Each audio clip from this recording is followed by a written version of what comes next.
வணக்கம். நம்மளோட ஸ்டூடெண்ட் இந்த ஒரு கொஸ்டின் டவுட் கேட்டிருக்காங்க. ஆல்ரெடி இந்த மாடலில் 2 ரேஷியோ வந்தால் என்ன ஷார்ட்கட்னு சொல்லியிருந்தேன். ஸோ அதே ட்ரிக்கு தான் இங்கே நம்ம அப்ளை பண்ண போகிறோம். கொஸ்டினை கவனிங்க. பாலும் நீரும் கலந்த கலவையானது 3 பாத்திரங்களில் 3:2, 7:3, 11:4 என்ற வீதத்தில் உள்ளது. 3 பாத்திரத்தில் உள்ள கலவையை ஒரே பாத்திரத்தில் ஊற்றினால் கிடைக்கும் மொத்த கலவையில் பால் மற்றும் நீரின் விகிதம் என்ன? கேள்வி கேட்டிருக்காங்க.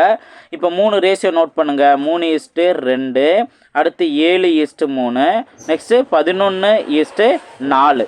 இப்போ இந்த ரேஷியோவோட கூடுதல்லாம் பாருங்கள். இங்கே என்ன வரும்? கூட்டினா 5ன்னு கிடைக்கும், இங்கே கூட்டினா 10ன்னு கிடைக்கும், இங்கே கூட்டினா 15ன்னு கிடைக்கும். இப்போ ஃபஸ்ட்டு அந்த கூடுதல் 5, 10, 15ன்னு இருக்கா, இதுக்கான எல்சிஎம் நீங்கள் பார்த்துக்கணும். எல்சிஎம் ரொம்ப ரொம்ப சிம்பிளானதான். இருக்கிறதுலே பெரிய நம்பர் எடுத்துக்கோங்க. அது 5ஓட மடங்கில் வரும், 10ஓட மடங்கில் வராது. அதனால இன்ட்டு 2ன்னு பார்க்கும்போது 30 அப்படின்னு வருமா? இந்த 30 10ஓட மடங்களே வரும். இன்ட்டு 3ன்னு பண்ணால் 30ன்னு கிடைக்கும். அதே போல் 5ஓட மடங்களே வரும். இன்ட்டு 6ன்னு பண்ணால் 30ன்னு கிடைக்கும். அப்போ 30 தான் அதுக்கான எல்சிஎம். இப்போது இந்த 5ஐ எதோட மல்டிபிள் பண்ணால் நமக்கு 30 கிடைக்குது? 6. அந்த 6ஆல் தான் மொதல் ரேஷியோவை மல்டிபிள் பண்ணிடணும். அப்போது 6 3 18, 6 2 12. ஓகேவா? ரேஷியோலாம் நம்ம ஈக்குவலாக மாற்றுறோம். அடுத்து 10 3ஆல் மல்டிபிள் பண்ணால் தானே நம்மளுக்கு 30 கிடச்சி. அப்போ இதையும் 3ஆல் மல்டிபிள் பண்ணால் 21, 3 9. ஓகேவா? அதே போல் இங்கே 2ஆல் மல்டிபிள் பண்ணால் தான் 30. இதை 2ஆல் மல்டிபிள் பண்ணுங்கள், 22, 8ன்னு இருக்கும்.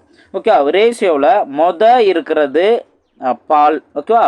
மில்க்கு. 2வது இருக்கிறது தான் தண்ணீர். இப்போ 3 எல்லாம் ஒன்றா கலக்க சொல்கிறாங்கல்ல. அப்போது ஒவ்வொரு ரேஷியோவில் உள்ள பால் வேல்யூ நான் நோட் பண்ணிடுறேன். அதாவது இங்கே ஓகேவா? 18, 21, 22. இனி மொதல் ரேஷியோலாம் நம்ம மறந்துடுறேன். ஓகேவா? அப்போ 18 + 21 + 22 இது பாலோட மொத்த கலவை.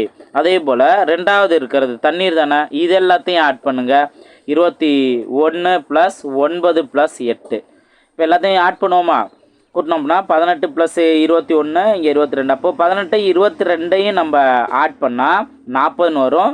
இது 61ன்னு வரும். ஓகே? அதே போல் இங்கேயும் ஆக்சுவலாக இங்கே 12 தானே, நான் 21 நோட் பண்ணிட்டேன். 12 + 8 20, 29. இதை சிம்பிளை பண்ண முடியாது. ஸோ 61:29.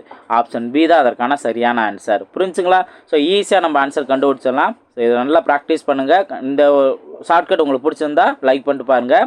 நம்மளோட 2025 குரூப் 2 பேட்சில் ஜாயின் பண்ணி வச்சிங்கன்னா கீழே டீட்டெயில் வீடியோ கொடுத்துருப்பேன். ஸோ அதை பார்த்துட்டு குயிக்காக ஜாயின் பண்ணுங்கள். நிறையா ஷார்ட்கட் நீங்கள் தெரிஞ்சுக்கலாம். உங்களுக்கு குரூப் 2 எக்ஸாமுக்கு ரொம்பவே யூஸ்ஃபுல்லாக இருக்கும். ஆல் குரூப் எக்ஸாமுக்கும் ரொம்ப ரொம்ப யூஸ்ஃபுல்லாக இருக்கும். ஸோ சான்ஸை மிஸ் பண்ணிடுறாங்க. குயிக்காக ஜாயின் பண்ணுங்கள்.